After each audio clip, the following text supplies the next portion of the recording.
तर रोहित पवार रोज नवनवे पुरावे समोर आणतायत। मात्र रोहित पवार उपमुख्यमंत्री सुनेत्रा पवार, शरद पवार, एकनाथ शिंदेंकडे हे मुद्दे का मांडत नाहीत, असा सवाल आमदार सुनील शेळके यांनी केलाय।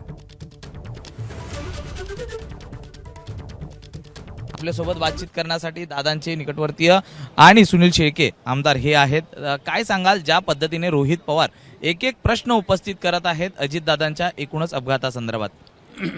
मुळामध्ये दादांच्या अपघातानंतरनं फक्त पवार कुटुंबीय किंवा राष्ट्रवादी काँग्रेस पक्षाची नाही तर संपूर्ण राज्याची हानी झालेली आहे। राज्याचे प्रमुख मुख्यमंत्री असतील, उपमुख्यमंत्री शिंदेसाहेब असतील, इथे असलेलं पोलीस महासंचालक असतील किंवा स्वतः पवार साहेबांकडे ही संपूर्ण माहिती द्यायला काय अडचण आहे?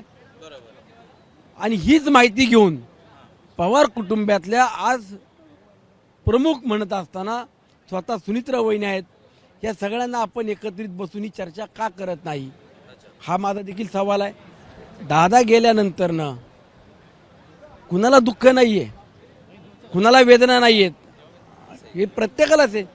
परंतु ह्यातून जर आपल्याला सत्यता बाहेर आणायची असेल तर प्रमुख नेते म्हणून आदरणीय फडणवीस साहेब, शिंदे साहेब, सुनेत्रा वहिनी, पवार साहेब या सर्वांशी रोहितदादांनी बसावं, काय तुमच्याकडे आहे हे द्यावं आणि सीबीआय चौकशीच्या माध्यमातून तपास कुठपर्यंत आलेला आहे किंवा अजून किती वेळ लागणार आहे हे आपण विचारायला पाहिजे, असं माझं मत आहे। व्हिडिओ जर्नलिस्ट अनिल सनगरेसह मी सूरज सावंत, एबीपी माझा, मुंबई। एबीपी माझा, उघडा डोळे बघा नीट।